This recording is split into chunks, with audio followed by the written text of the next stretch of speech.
everyone, and welcome. Thank you all so much for joining us today for this live stream event. My name is Alexia, and I am a project and event manager of the Microsoft Reactor Toronto. I will be sharing session resources with you in the chat. But before we begin, I'd like to quickly review two items with you, our code of conduct and event guidelines. First, please take a moment to review our code of conduct. Microsoft Reactor seeks to provide a respectful environment for both our audience and presenters. We encourage engagement in the chat, but please be mindful of your commentary, remain professional and on topic. And secondly, our event guidelines. This session is being recorded and will be available on demand through the Microsoft Reactor YouTube channel in about 24 to 48 hours. I'll be sharing the link to our channel in the chat. And if you've not been on a live stream through YouTube before, please note that you must create an account on YouTube in order to access and interact in the chat. You can set that up now. And if you're unable to use the chat but have questions, feel free to reach out to us through social media or on Meetup. Which brings us to today's session. I'm going to bring in our speakers here. 1, 2, 3, 4, 5. Party is starting. Is that all we got? I thought we had more. Did I miss everybody? Anybody? No, that's fine. I'm just crazy. Hey, looks like it is a party. Well, thank you all so much for being here. It's great to have you again. Well, I appreciate it. Alexia, just want to introduce you to everyone. So we do this once a month for Microsoft Reactor, but we literally do this show every Wednesday. So a lot of people kind of follow it and listen in and know us, but they've known Rebecca helping us out for the Reactor show. But Alexia is our new helper. So say hi to everybody. I'll just tell them hi. Yep. Frank, didn't you have Alexia had some sort of interesting? Yeah, let's drop her out of the graphic here. Move me up in the graphic so we can talk to you here.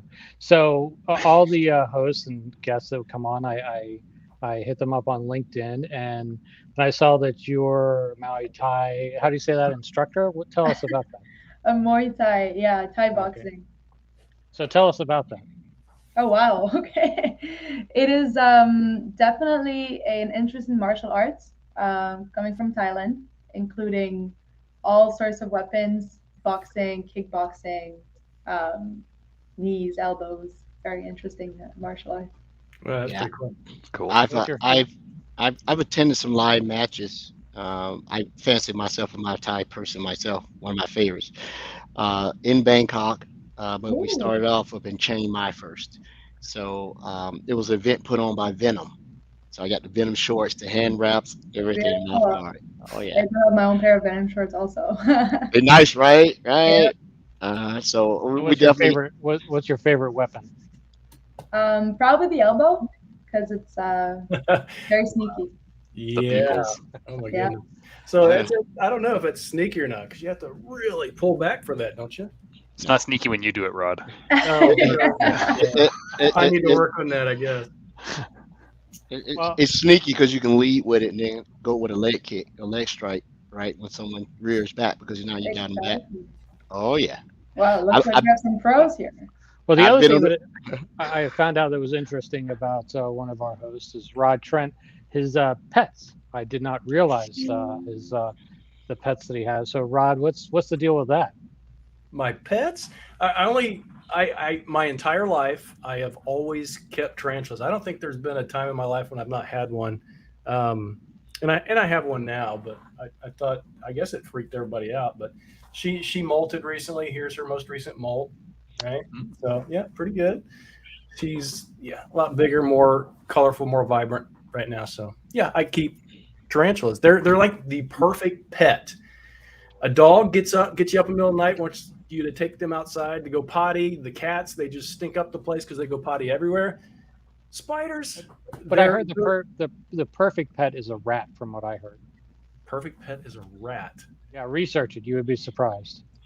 Because they're used for research? Is that what you're saying? No, I'm just saying research it. People love having rats as pets. So I found that out on a conversation on a flight. Well, spiders eat rats. You had an interesting week last week. Speaker 25 strikes again.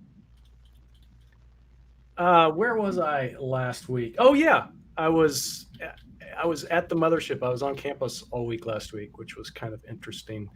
At a on-premises based kind of conference, Tech Mentor. So that was. Wait a minute. I get to dig. You guys are always digging on me about my misuse of the English language. Thank you. Do it. On premises. On premises.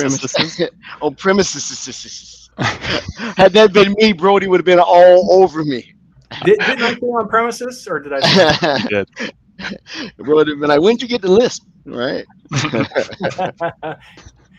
Yeah. So I had a good time last week. It was enjoyable.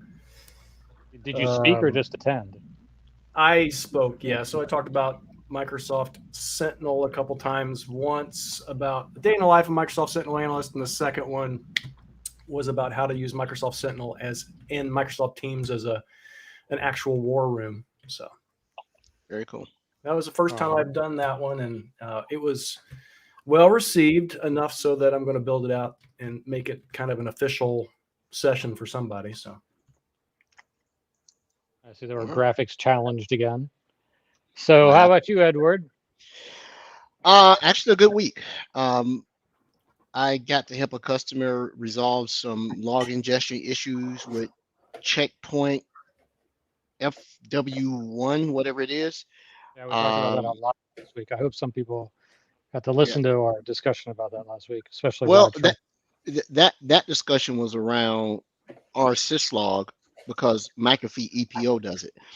This one I learned that if you have the firewall management consoles and high availability pairs, you have to run the log export against both of them, or you will miss, because those things load balance real time of management. So they were seeing gaps in the log, like we're missing whole firewalls, but you have to run a particular set of scripts to export the logs/events.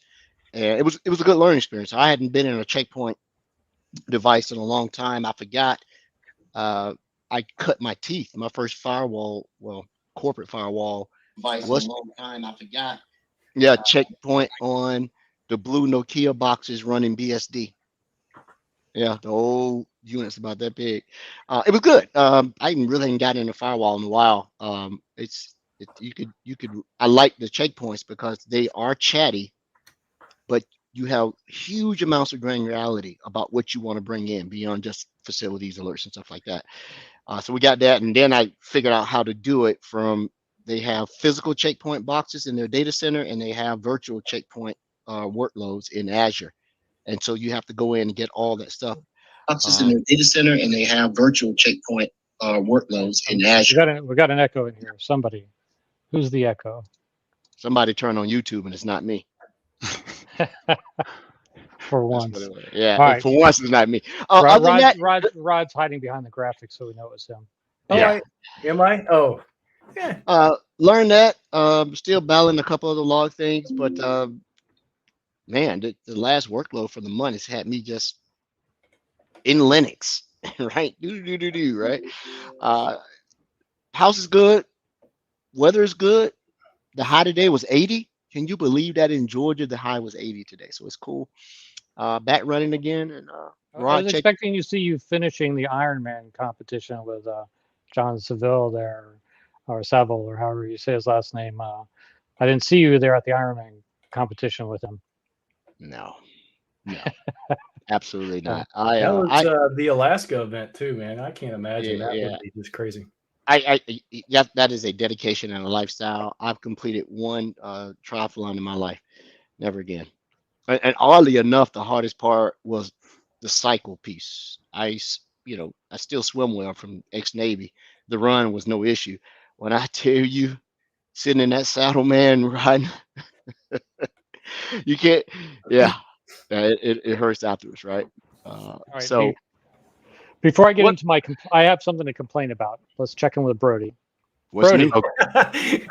Speaking of complaints. Complain with me. Hi, everyone. Hope you're doing well. This week's been fun. I've been getting set up with a few banks. Going to be doing some security and compliance. A couple of our customers. And if you were listening over the last few weeks, I joined a customer who wanted us to kind of parachute in and work on some Sentinel. And I just dropped the inkling that I'd worked on insider risk management before, and we were going through what connectors they had set up or not. And now it's a full-blown insider risk implementation that we're also going to link into Sentinel. So that's fun. That's good times. Keep them busy.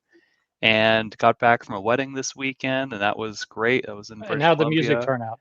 Music turned out awesome. Yeah, everything was good. awesome. Still hooking everything back up here. Who'd you pay to do the playlist? I mean, nobody. I spent plenty of my own hours doing it myself, and then I had a friend who I hadn't seen in years, and he also hasn't DJ'd in like 5 years, and so we hyped each other up, and then we got through it. It was good.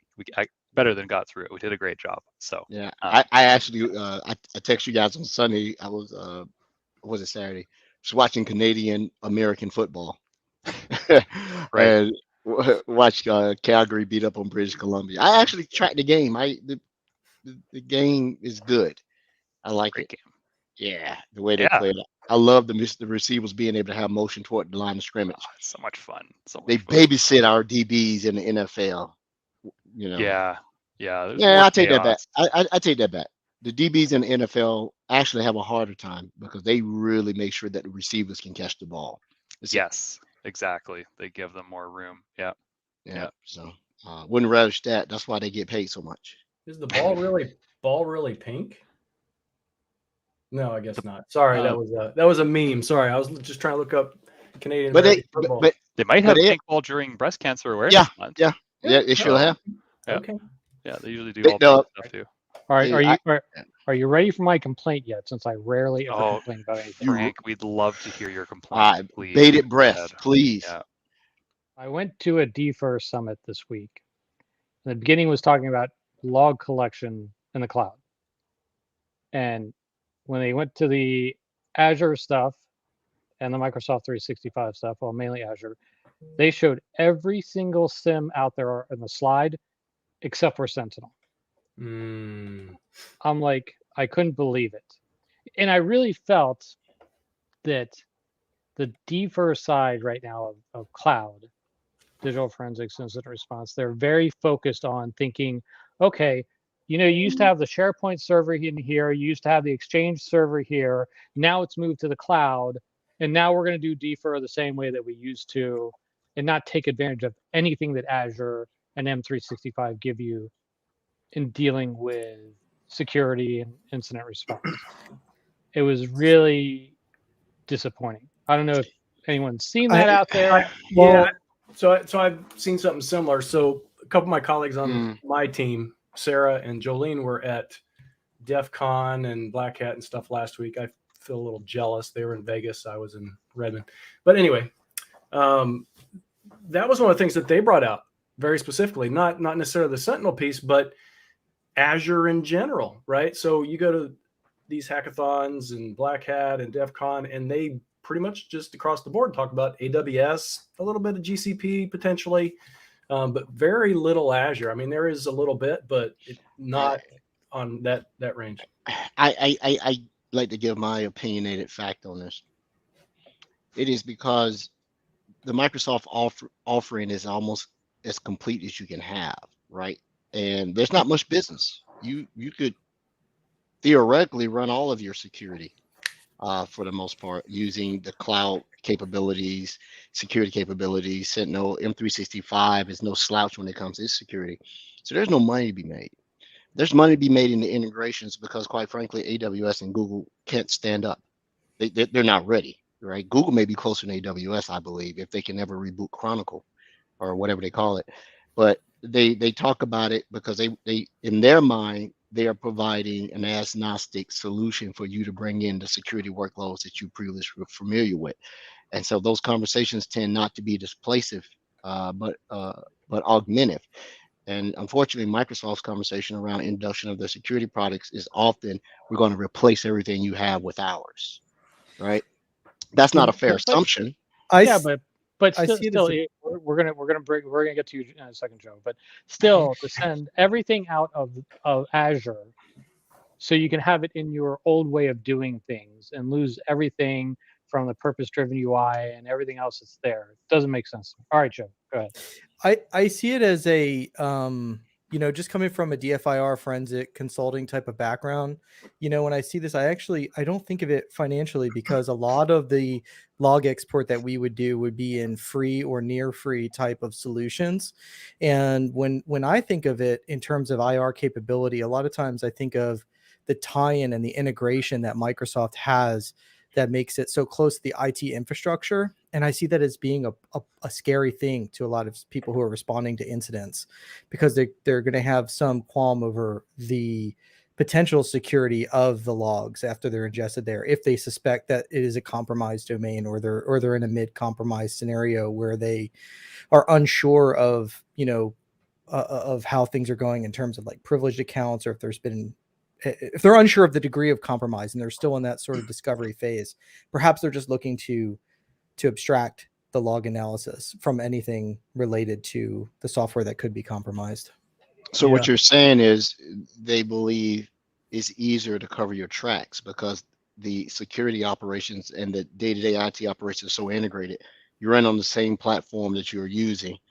And so if someone can get to one aspect of it, they can essentially walk backwards and sweep their footprints of a sort. If I walk into an environment and I'm not sure if it's compromised, if I don't know someone has DA already, and I spin up a Sentinel instance, that's going to tip them off. They might already know that it's there if they're inside of this customer's Azure environment. They're going to have access to see exactly what I'm monitoring, what types of queries I'm saving and running. So it just, to me, it would stand to reason that, like, okay, any sort of RBAC, I want to be completely abstracted from whatever directory system that I believe to be suspect. And so it's the lack of the Microsoft integration that makes it palatable for the responder who is suspect of the fact that they believe that this particular Microsoft environment could be compromised. There's so many variables. The skill level of the intruder, for sure. Right? How long they've been in there to recon, to maybe put some false breadcrumbs out there to have you look the other way while they're doing something else. So there is no right or wrong answer. Yeah, but why not even talk about Sentinel? Because they don't have the skill. Well, they talk about Splunk, they talk about QRadar. They had every single one on the screen except for Sentinel. I'm like, why is this so anti-Sentinel? So I'll tell you why. I don't think it's anti-Sentinel. I think it's just pro-Gartner, right? So when this comes out here in the next couple months, something like this, you're going to see quite a significant change, because last year Splunk was still, in that leader spot, Magic Quadrant. This year will be much different. All right, Rod. So tell me, all of the intel that goes into the fusion rules that are out there and the constant build out of that and improvement of that, do you get that in other SIMs, a similar thing? You can. It's not going to be our intelligence, or at least the breadth of our intelligence. You could use something like Red Canary and, enrich that. Sorry, I was trying to bring them into conversation. But so we even announced last week or a couple weeks ago, the new threat intelligence stuff.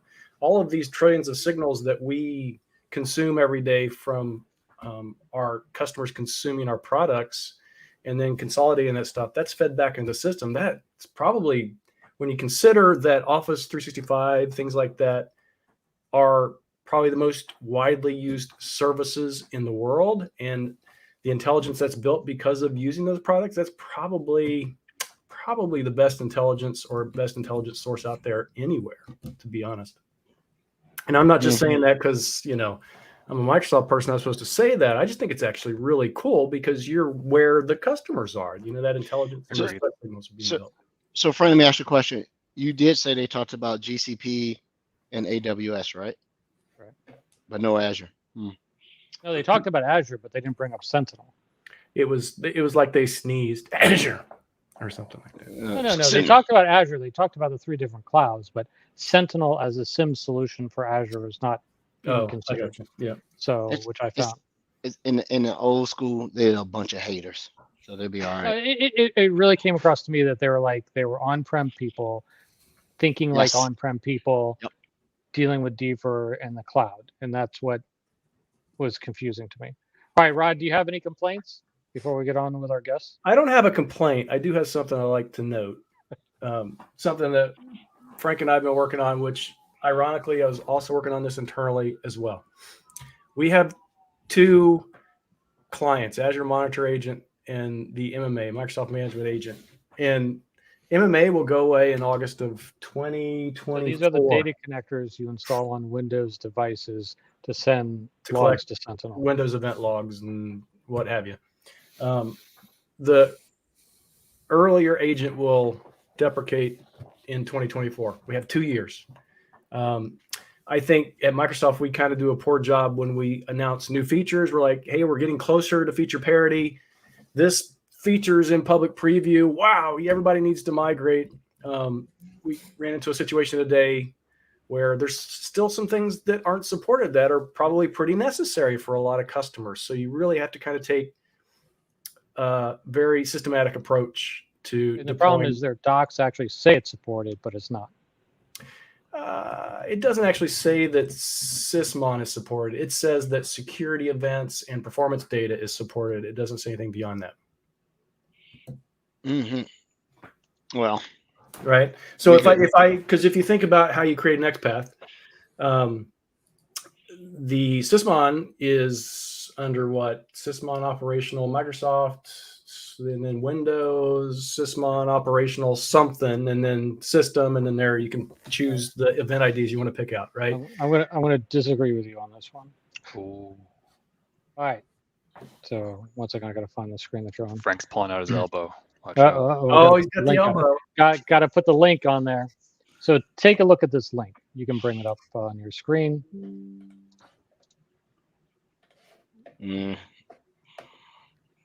That shows there's an absolutely disconnect from the people that write to the people that do.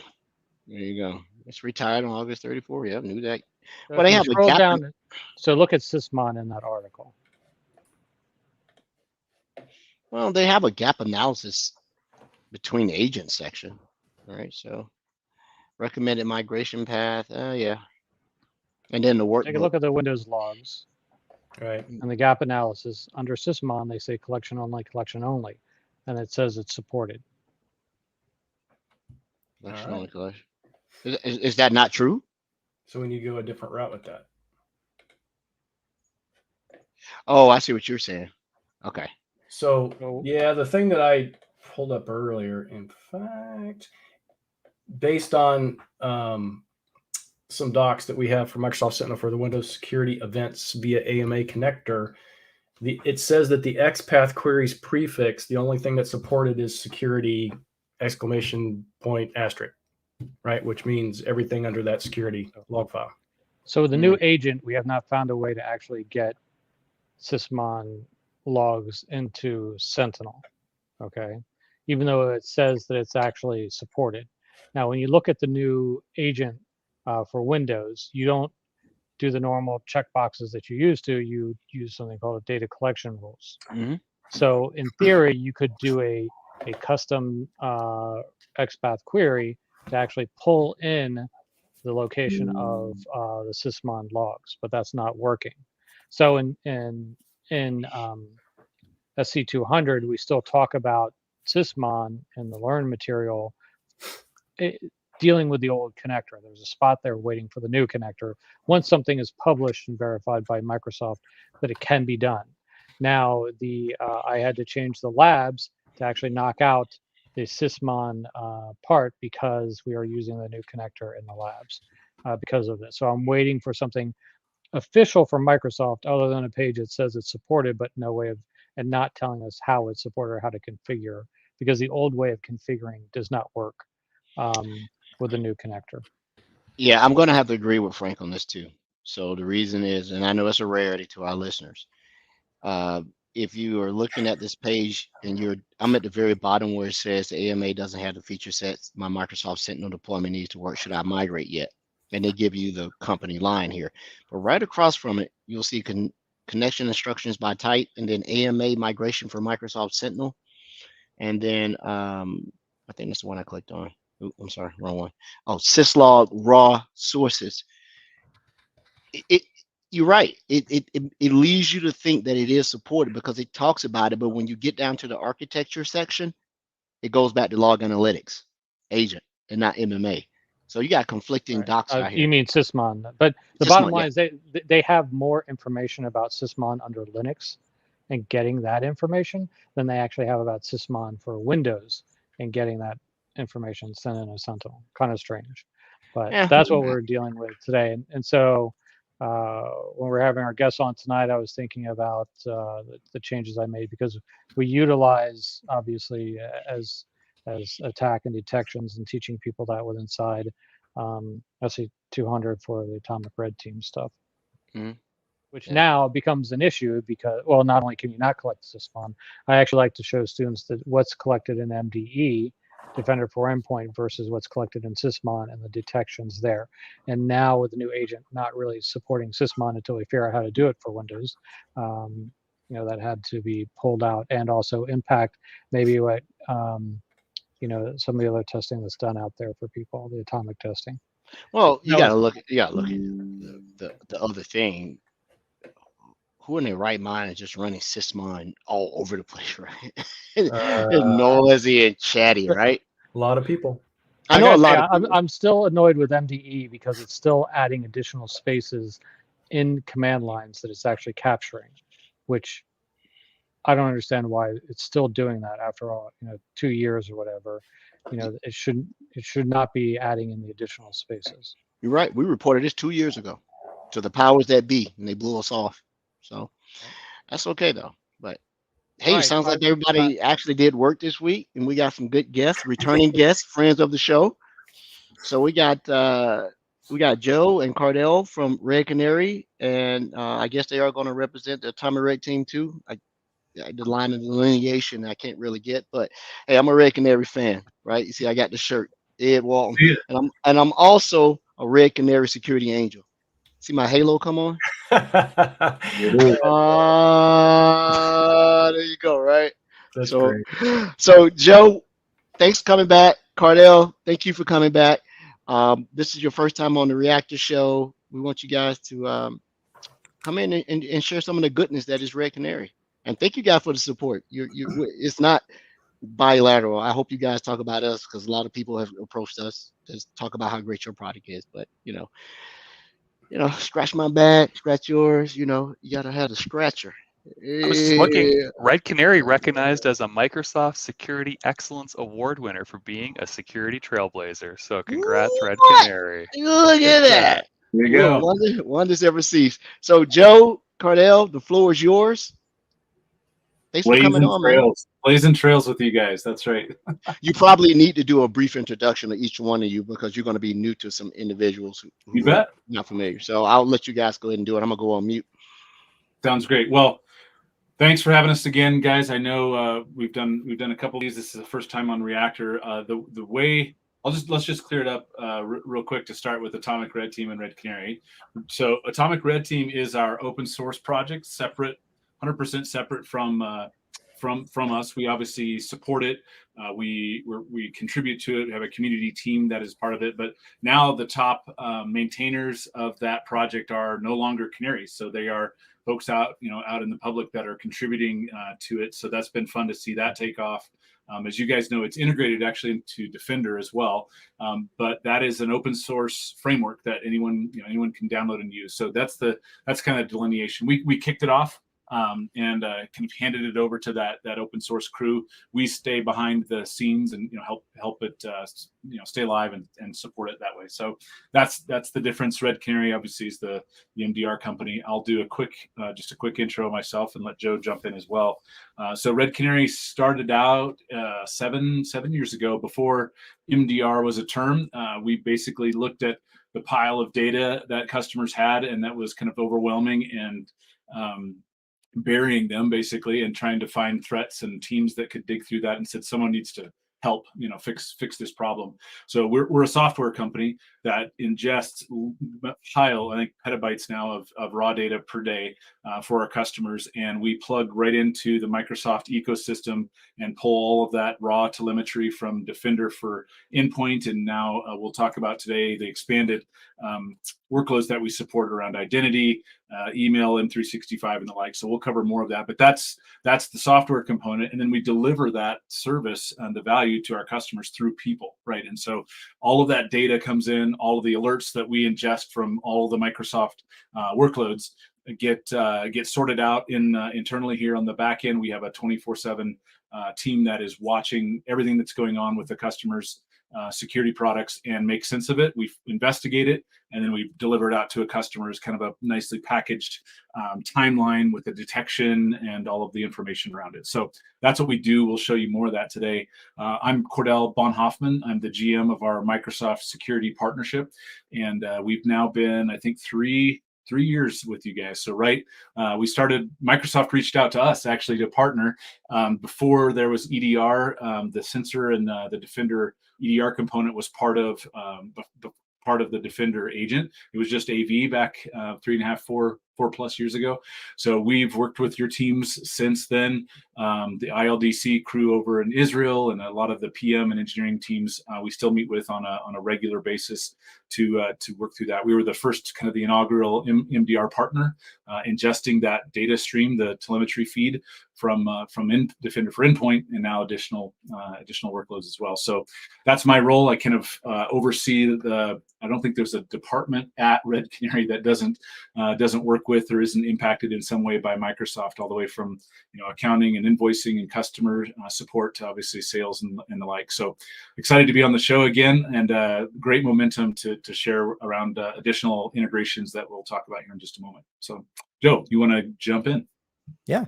So I'm a product specialist with Red Canary, and uniquely, we have Microsoft product specialists, and Microsoft is the only vendor that we have product specialists for, and we have 2 of them.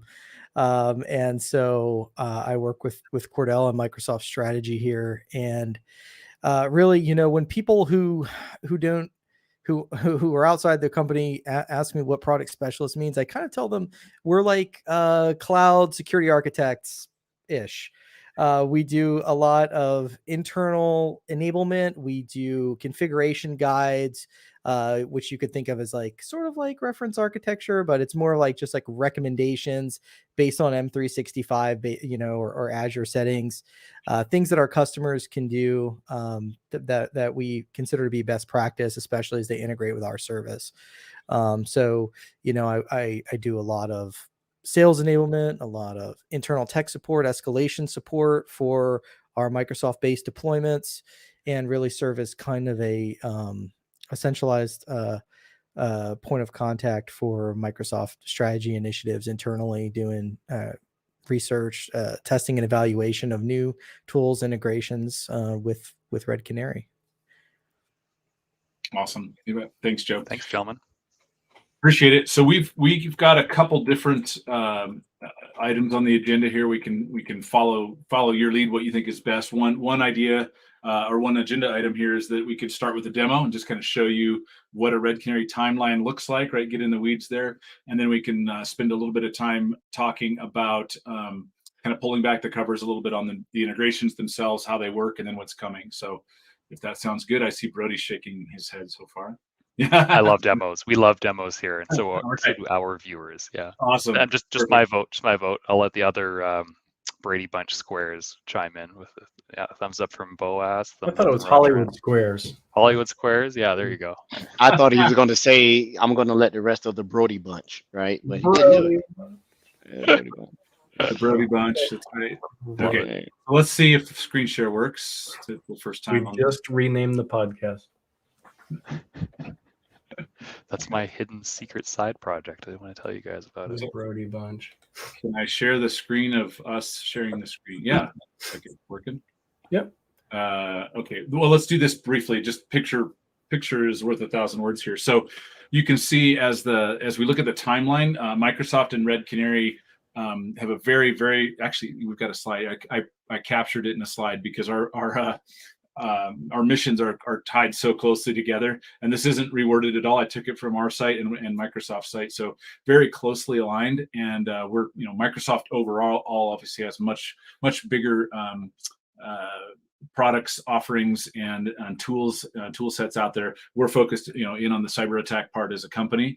Microsoft Security is as well. So that alignment is really what led Microsoft to reach out to us. And then over the last 4-ish years, you can see we do the IP co-sell motion with Microsoft. So if there are any folks out there wondering, or even some of the Microsoft sales teams and technical folks that we are IP co-sell certified, as well as customers, that helps because you get a benefit to reduce your MAC if you've got a Microsoft Azure commitment. Our joint revenue, the dollars that go towards Red Canary help you knock down the MAC. And then, of course, additional workloads that have been added. And one of the cool things we like to talk about, it was really cool to be a part of, is on a quarterly basis, I believe it is, Satya Nadella, the Microsoft CEO, and the senior leadership team have about a 30-minute to an hour slot where they do what's called an outside-in session, and they bring in usually customers to talk directly to that crew. And we were invited as a security partner to come in and speak to that team. So super cool to be a part of. Satya is very engaging, our CEO, and he had some great discussion. But I think it's just one of those that kind of the notches in the belt along the timeline, right? To be a part of that and to be asked to join you guys up in Redmond was just a fun experience overall, and an honor to be a part of and representing what we're doing as a partner in the field. So wanted to just share that. So as we jump into what Red Canary does, the kind of where the rubber meets the road, as I like to call it, this is the Red Canary portal. This is the dashboard. You can see here, if we go home, everything that we pull in from Microsoft's tooling, and we also support others out there, right? There are other vendors in the world in some cases.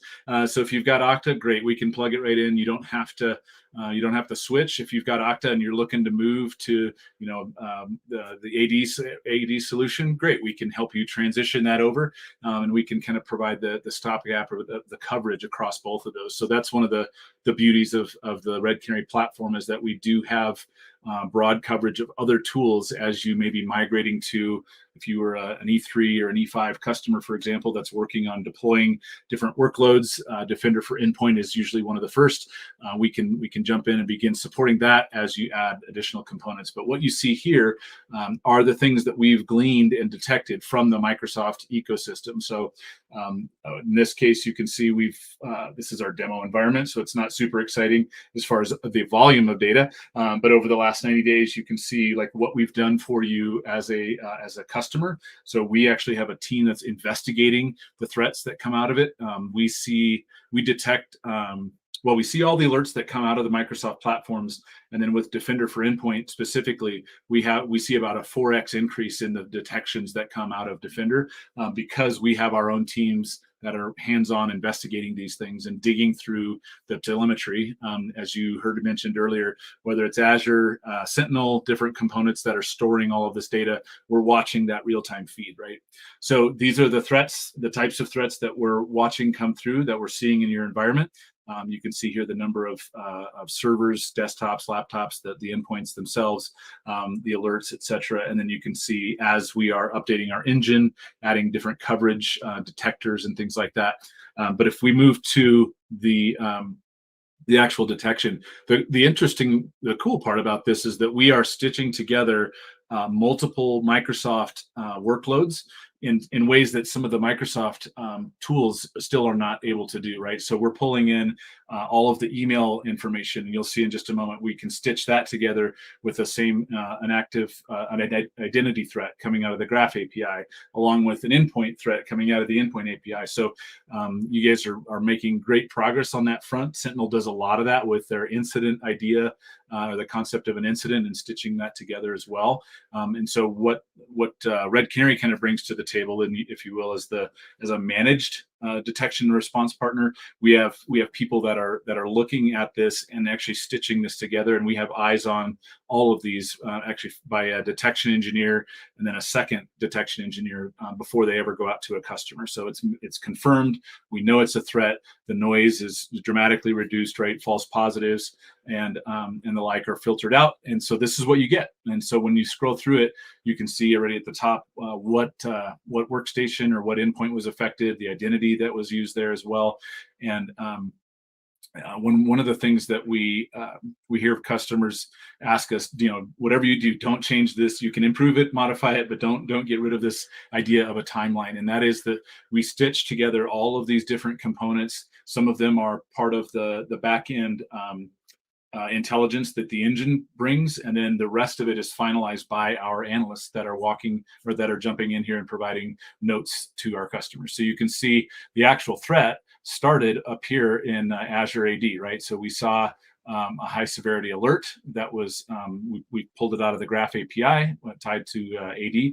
That was also connected to activity shortly after in the email side of things, right? We saw an email forwarding rule being added. And if you continue to scroll down here, you can see Defender. It's the data source is still labeled ATP, even though it's Defender for endpoint. But you can see it actually, there was some malware that was blocked as well. So they're doing different things in this environment to try to explore some lateral movement, to try to see what else they've got access to once they get in. And then of course you can see here, these are the blue line. These are the notes from our analysts that are helping the customer understand what's going on here, why this is concerning, and why you as a customer should be paying attention to this this alert over all the rest of them out there. So I'll take a pause there. I know we probably got questions and interest. How many analysts are on the team, Cordell and Joe? That is a great question. I don't know the exact count. I know it's I believe it's over 100 now, but it's probably many more. I'm not sure. Nice. That's awesome. Yep. So I love the timeline view. It reminds me, since I work at Microsoft, it reminds me similarly of the timeline views we have in the XDR platform and across our solutions as well. You got to be able to see event after event and the full picture, right, to really help customers understand what's happening. So Microsoft has like the Graph API. Defender for Endpoint has an API. Everyone has an API. Everything was supposed to go through Microsoft Graph, but I don't see that happening. So are you stitching together all this information from all of the different APIs to make this happen? Because Microsoft has never standardized on just using the Graph API. Yes. Very astute question. Yes. So the answer is yes. I'll take a step back, and I love talking about this as well. And I was actually out in Redmond working with the folks on the V2 Graph API team. But we do pull from both and dedupe. I'll let Joe talk about that a little more though. Yeah, so we have a couple sources that we pull from for this data. Cordell mentioned earlier, we have the streaming API. So specifically for Defender for Endpoint, we're leveraging the streaming API to grab that information. Graph V2 is a big source, but then we're also just leveraging the Defender for Endpoint API. And then, oh man, there's the for Office, we have the management API. There's quite a few. I would say, like for the detection sources that we support right now through Graph, which is Defender for Endpoint, Identity, MCAS, Office 365 with a focus on Exchange Online, and Azure AD Identity Protection. For those sources, we are using Graph V2, but there's probably like at least 4 more APIs besides Graph, I would say, that we're using as well. So it gets, we want one portal to rule them all. We want one API to rule them all, but still not there yet on either one. Yeah. That's not going to happen. That's part of the idea here is the customer. We work with the customer to help tie in all the data sources, right? Graph V2, once that goes, we'll probably do some of the support of it with public GA or public preview, and then fully when it flips over to GA. That will consolidate big chunks of this and provide actually a lot more of the data behind the scenes, right? To give customers and partners access to what's behind the scenes, but that still will not be the be all end all. And so what Canary really strives to do is kind of be the single the single point for a customer to stitch it all up, right, and bring it all together into one source. As we know, there's the single pane of glass is really kind of a non-existent thing. I'm not sure it ever will be, right? You do need different tools for different purposes, but then I like to call it the stitching together, right, of this threat, because an attacker, as we all know, isn't looking through the lens of licenses and products and permissions and all that stuff. They're just blasting away trying to do what they can, right? And so we're trying to figure out as closely as we can behind them to what's happening and what they're doing, and then helping a customer understand that without needing to worry about any of the sources, honestly, if they don't want to look at that. So let me jump in here and ask Edward a question, because this, not that I want to complain about something else tonight, but one of the things that's driven me crazy about partners is that they think because they do identity, they do this level of security, right? And so how many times have you seen identity partners go in and say, hey, I can do this type of work, or what we're looking at here at Red Canary is what customers should be looking to for a partner? It's just driven me crazy that they think since they can, put Office, out there, that and they can do identity, Azure Active Directory, that they understand security. Now, this is understanding security. So am I right about my complaint about partners, or are you going to take the fifth or drink a fifth on that?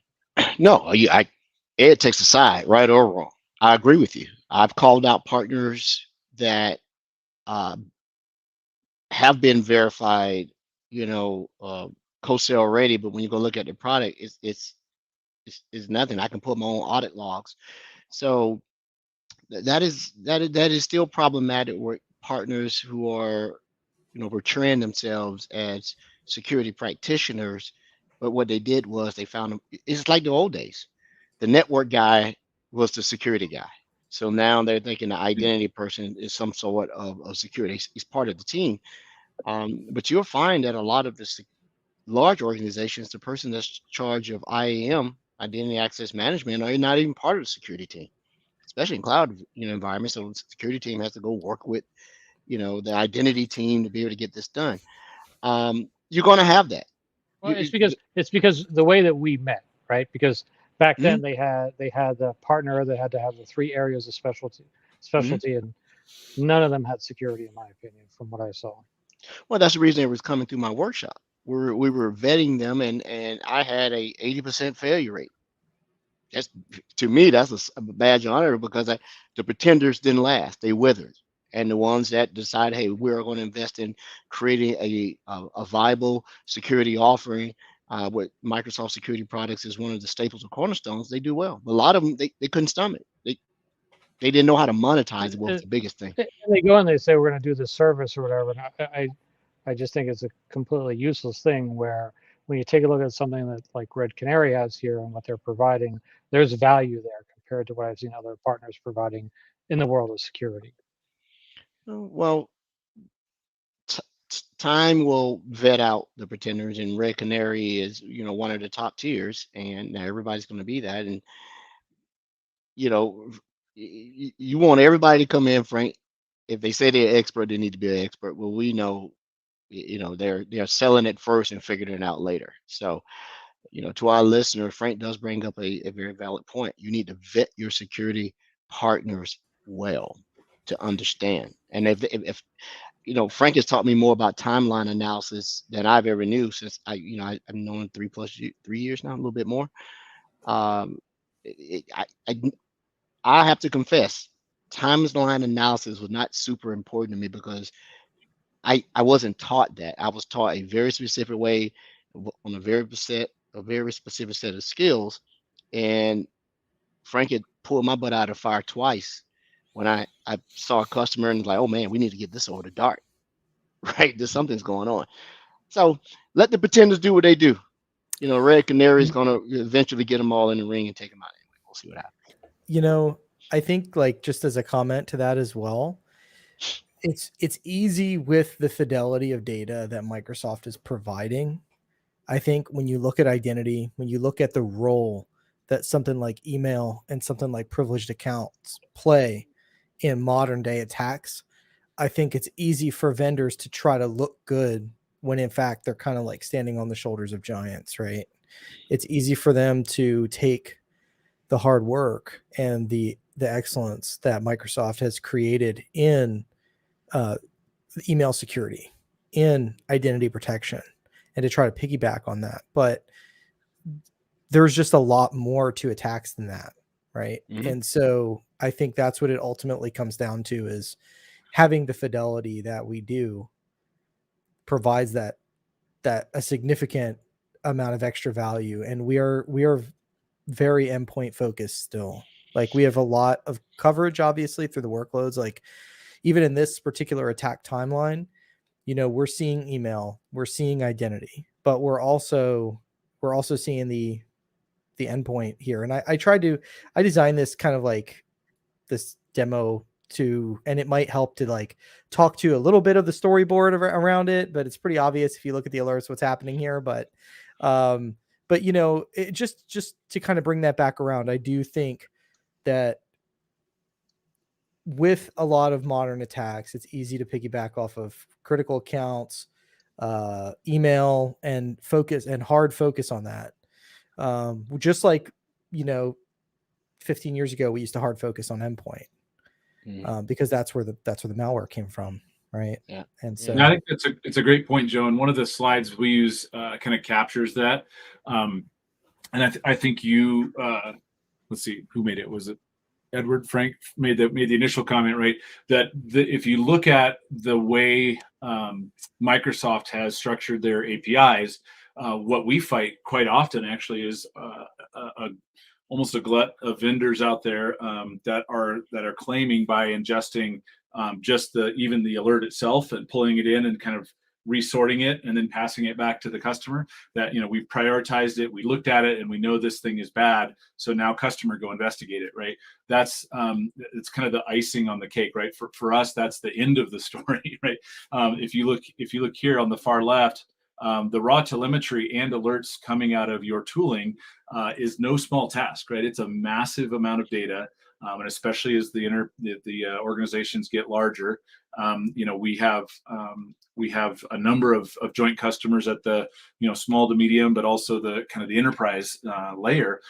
We're looking at all of the telemetry from Defender for Endpoint is kind of that core that goes deep, right? Because that's a good 70-80% ish of the alerts of the threats out there. And then we layer in the rest of these, and some of them don't have some of the tooling that is around, like call it identity or even cloud. You know, the telemetry isn't as deep. The raw logs and things like that around an identity source, for example, can be somewhat much lighter in some cases. So you throw all that into the same pile, and everything on the screen here from a Red Canary perspective in black is software, right? It's the engine. It's running through all of our detection. Our detectors, it's ingesting the data, it's looking at Microsoft's alerts as well and kind of surfacing those. And so as it builds that correlation, the event timeline is really what makes the threat come alive too for our threat analysts. And so you're asking about the people and the team that does it. All the little red canaries behind this little red first circle here are called detection engineers. And so they are taking all of that data that's been ingested, correlated, and kind of presented to them as a series of events that are happening in a customer's environment.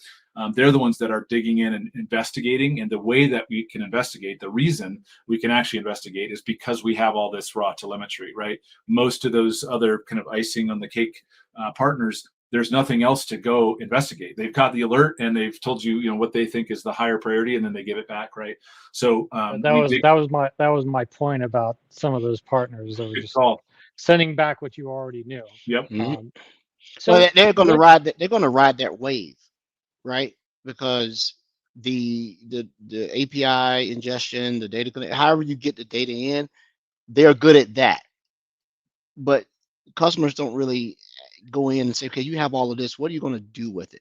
You know, if I had a vetting question, it wasn't so much that you took detections, you had IOCs, you had alerts, you look at it, you say you may have something, and you call the customer. I would ask the security partners, what is your proactive stance on the data that you have? right? Is it just sitting there and you waiting for something to happen, or are you being proactive in doing that? Especially teams that don't have a purple team or a red team, whatever gray team that they're doing. That's the differentiator. What are you doing with it at rest if it's not a detection for it? You think that's valid, Franklin? I was distracted by a comment coming in, so Yeah, sorry. but it really goes back to customers. Ask your security provider, what are you doing with it? So let me ask you this. So now we have a high fidelity alert incident, right? Do you guys provide any sort of further deep forensics analysis of what take place, or are you just sending back the really qualified alert and incident? Joe, you want to jump in there? Yeah. So, it's we definitely are. It's not just a regurgitation of the alert. Let's put it that way at first. No, I mean you're doing a lot more, and you're probably doing it faster than Yes. some of the things that have to be vetted. But now Yes, you but actually when you have say identified forensic, something. when you say forensic, it threw me off a little bit because by policy, we don't, like, for example, with our standard level of service, we don't actually like interact with the endpoints at all. We do have more advanced tiers of service where we will assist customers with incident response efforts in real time, like active remediation, where we'll actually hop on and terminate. And we give customers the capability of responding in real time using Automate as well. So if they want to build playbooks to trigger some actions across the Microsoft XDR stack, they can do that within Red Canary. So it's multifold, but yeah, it's the investigation effort. One of the things that I actually really like, because I come from a security operations background, and we used to have dedicated in the past at places where I've worked before, different clients would have dedicated analysts, and I used to think, oh, that's cool, because they get to learn the different, like, the IP ranges or whatever, like, oh, this is the proxy, so it makes sense that this traffic is coming from this or whatever. But I think that there is a certain type of that filtering it in your mind as opposed to using technology the right way to present the information and only keep the relevant information is kind of it's kind of bad practice. And I'm glad to see one of the things here when I first came, when I onboarded with Red Canary, I got a huge tour, and I don't know if they still do this, but when I joined, we were like probably half the size that we are now, and they actually had me sit with our detection engineering team, and you basically have to be a detection engineer for like a week. And it was totally eye-opening. And I love that these alerts are not served to our detection engineers in any particular order or fashion. Like, no matter what customer gets it, no matter what technology it is, it's going through and it's being standardized in such a way that you could have a non-Microsoft alert from a certain customer, and then next thing you know, it's a Microsoft specific detection from a different customer, and all of it is using all of it's using the detection logic that we've created and maintained internally. And so the data fidelity has to kind of keep up with that. So your detection engineers are more focused on detections on tactics and techniques than specific, the known threat intel, like IP addresses or file hashes and so on. Now, obviously, you can then apply those detections for the tactics and techniques across the board. But when you do get some sort of IP address or file hash, do you do anything going back across old data for the customer? And do you share that indicator not to a virus total, but internally, so other clients can take advantage of that? So bad IP addresses and so on, so then that can be detected across, or is that an option that you give to the customers? Our CERT Intel team does that. It's not it's not optional. Let's put it that way.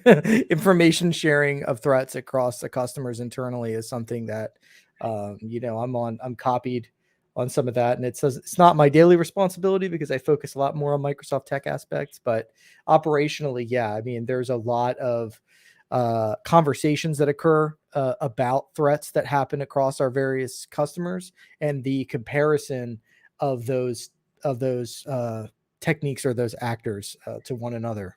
Yeah, and it maybe helps kind of paint the picture even in this layout here. So detection engineers, this is also referred to as the CERT, or the Cyber Incident Response Team.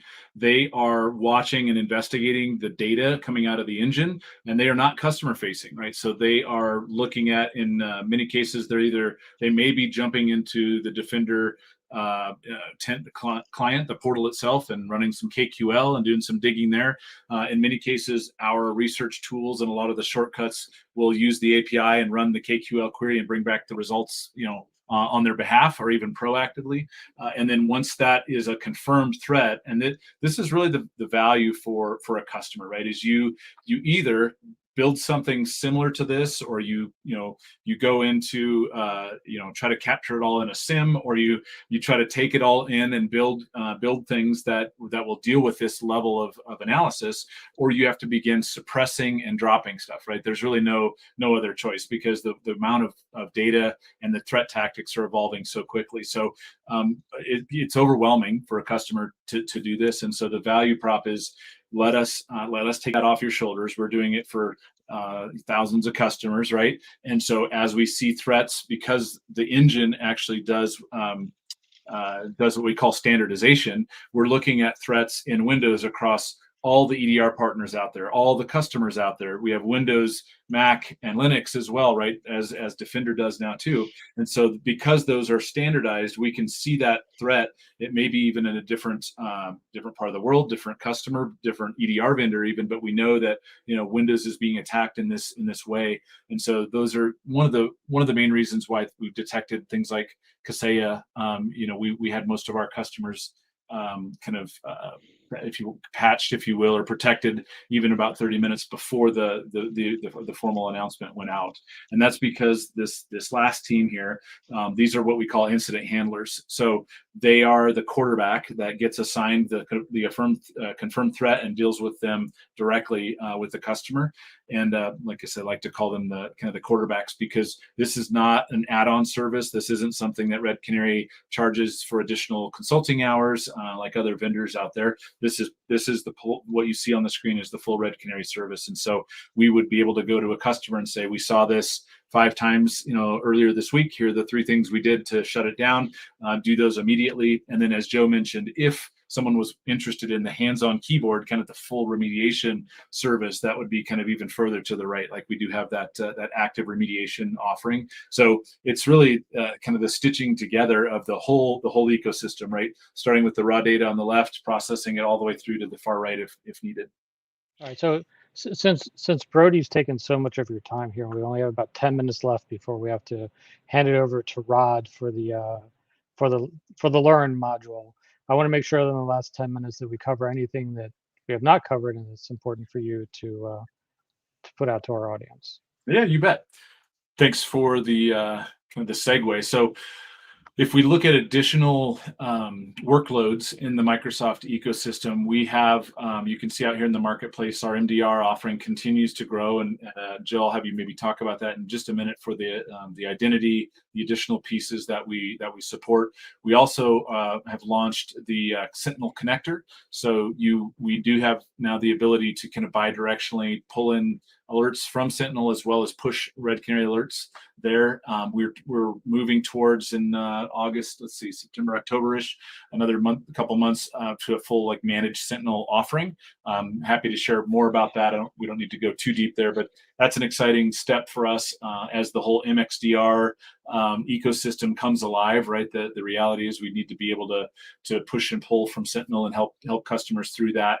And then the active remediation component that I mentioned is out there and live in the marketplace as well. So those are the kind of the things that we have out there today. And then Joe, if you want to just touch on the pieces of the additional workloads that we support here, that'd be great. Yeah. Before Joe goes, let me get a commitment. Let me get a commitment from you guys that when you launch your managed Sentinel offering, that you guys come back on the show and talk about it. Hey, love it. Because I'm interested. You said something. You don't have the answers. You said you're going to have the ability to open alerts or recognize alerts on either side. You said alerts. do you have the capability that if you close an incident out in Red Canary, you can cut it, you can close that same incident related in Sentinel?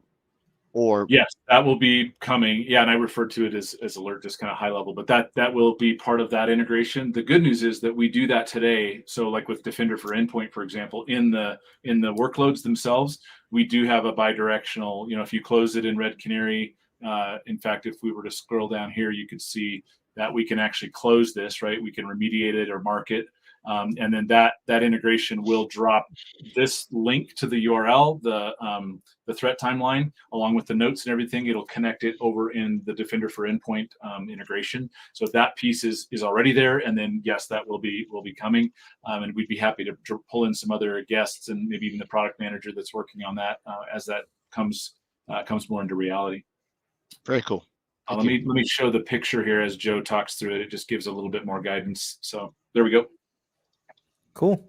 So yeah, last time we were on, I think we had endpoint and identity, and as we touched on earlier with expanding since then with additional workloads, we're actually looking at Office 365 with Exchange Online now, Azure AD identity protection, and coming very, very, very soon is Defender for Cloud Apps. So I may have seen it running. I can't confirm or deny, earlier today with some of our engineers may have been doing some things, but it's looking good. And so are there any illegal screenshots on your desktop?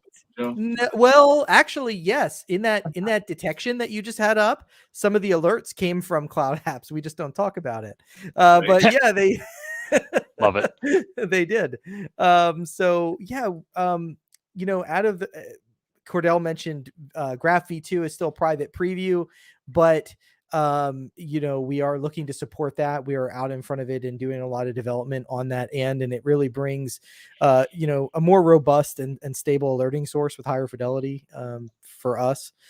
There's only a couple Graph v2 things that we're not really too heavy on right now, like like app governance or DLP, but it just really has to do with the way that we're delivering security and our mission, with those being sort of secondary objectives compared to endpoint identity, and some of that Exchange Online content, like I mentioned, was in that demo that Cordell had on the screen as well. So that covered everything from malicious email. It had phishing included. It had some persistence that was included, and with creation of forwarding rules in there that we were able to detect and relay in the platform.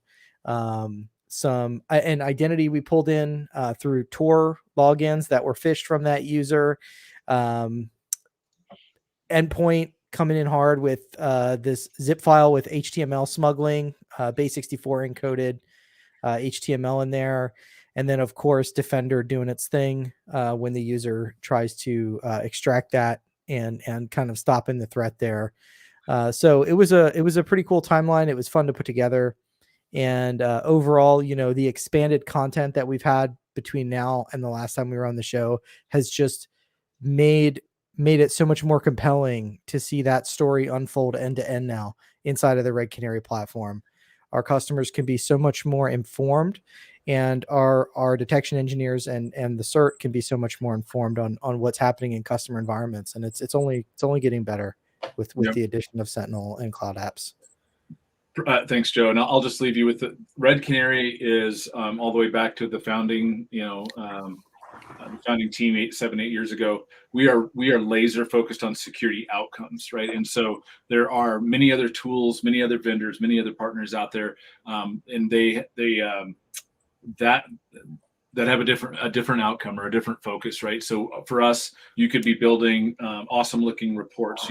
We do have those. That's not the laser focus, right? You could be building the massive data lake that pulls in sources from any and all. That can be done. We pull in a lot of data. We focus on data that creates outcomes, right? We have a team that actually evaluates the efficiency and the output of data of a certain data set. And if it's not high enough, if it doesn't give us enough fidelity, we don't just flip on the switch just to have more data, right? And so when we talk about a security outcome, those are the three boxes you see in the bottom right? We need to be actively showing our value to customers by stopping the bad stuff from happening. So that's our focus, and customers love us because of it, and so do the Microsoft teams we work with. So it's been a great ride, and looking forward to more. Thanks, guys. Oh yeah. So I do have one more request, and all right.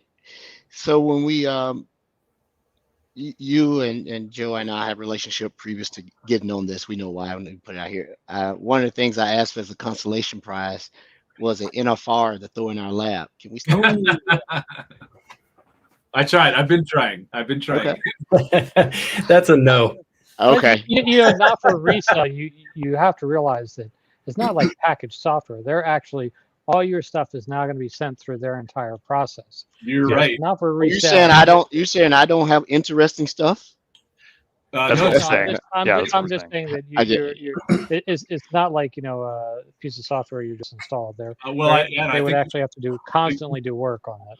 Right, Frank, you're right. It's actually the other way around, Edward. If you're not careful, our detection engineers or detection analysts will actually be giving you a call, trying to figure out what the heck's going on.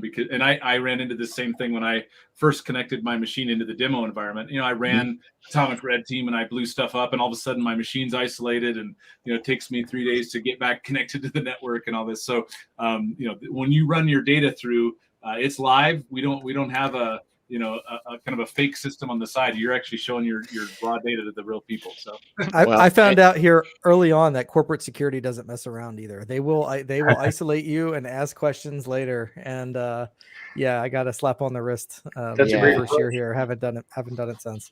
If by some reason I did get on board, the only people you're going to see doing stuff they're not supposed to is Franklin. and the number you would be calling would be his cell phone number that I would put in there. So ring away. Now that's interesting. We could maybe do that. You get that. So right, okay.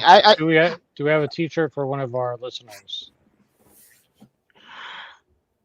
Not that we actually give out things. Nobody's gotten their game yet, but that's okay. Well, we still have to figure out how we're going to do that. I have them sitting here. Yeah, absolutely. We have to figure out how we're going to do that. Hey, right. we do have to kind of we got 3 minutes. So. Share our learn path for the week. Hey, Elixir, if you could go ahead and share my screen. All right, there it is. So I'm going to get to this in just a second. I want a couple little housekeeping items. Number one, Peter M. early on asked, we were talking about Sentinel and why it was not covered at that event. Peter actually said he'd never heard of Sentinel. And that's interesting because the sessions that I did last week at Tech Mentor in Redmond, I asked the question, why did you at the beginning, why did you attend this session? And a lot of people were like, man, I think the Sentinel name is really cool. So that was the reason why they came. So I was able to talk to them about that stuff. So, and he asked, he's kind of a smaller team supporting a smaller organization, and asked if something like Sentinel is something that he can use. Absolutely. So best example I did a workshop for the state of Bahamas. There's one individual that manages IT operations and security for the state of Bahamas. He uses Azure Sentinel to this day because of the automation that we have built into Microsoft Sentinel. So yeah, anyone can use it. It's made for small orgs, medium orgs, large orgs. Anyone can use it. Frank, I just want to show you something real quick. I did get Sysmon to work, by the way, for the AMA, right? So I was distracted. Azure Monitor Agent, there's Sysmon. I'm pulling in Event 5. We'll talk about that later. The last thing, and what I want to finish up with, part of our opportunity to be on Reactor once a month is also ensuring that folks know where to go to get some additional information. And we have at Microsoft some really awesome resources. We have what's called Microsoft Learn. And this is one of the things that's actually new and updated this week. We've talked about Sentinel and how to pull in information and how to look at that information, determine if there might be some security flaws or situations or issues within our environment. This is not a new Learn module, but if you look down through here, you can see these little check marks. I actually have gone through this before. And a lot of times what we do at Microsoft is we provide additional paths and additional information, additional things that you can go through to learn. And so sometimes you kind of have to be on your toes to figure out what's new. This one is specifically how to monitor and report on security events in Azure Active Directory, right? So we do this through Sentinel for you automatically. We use the intelligence. We look through these Azure Active Directory logs, the login events, the audit events, and things like that. And we're going to produce that information for you. But there's also, you can do this. If you want to do this manually, you absolutely can. And this Learn path is going to walk you through how to do that. The one biggest reason why I pulled this one out, I thought this was interesting because it takes you all the way through this, and it's going to introduce you to KQL and using KQL against the Azure sign-in logs and audit logs for Azure Active Directory. So you get some experience with KQL, but also get experience with what security events look like within Azure Active Directory. And that's it for me. I'm actually going to go through this. It looks good. Let me check that out. I didn't know it. Good stuff. Well, everyone, this has been our show for August 17th, 2022. Once again, thanks to Microsoft Reactor team for having us and allowing us to present, as well as allow us to showcase some guests of the show and definitely great security practitioners. Until the same time next week on our regular podcast. Take care, everyone. Thank you. Just jumping in here to remind everyone that we will be back with the Reactor on September 21st, as on the screen. And if you have, sorry, I'm just gonna, there you go. If you have a few more seconds, feel free to fill up our survey and provide some feedback. If you have some comments about today's or upcoming sessions, always greatly appreciated. And finally, feel free to join our community. We're on YouTube. I shared the link to our channel earlier in the chat. You were on Meetup to sign up for further sessions, and Twitter. And yeah, thank you all so much. Great. Back in September. Have a great one. So for those who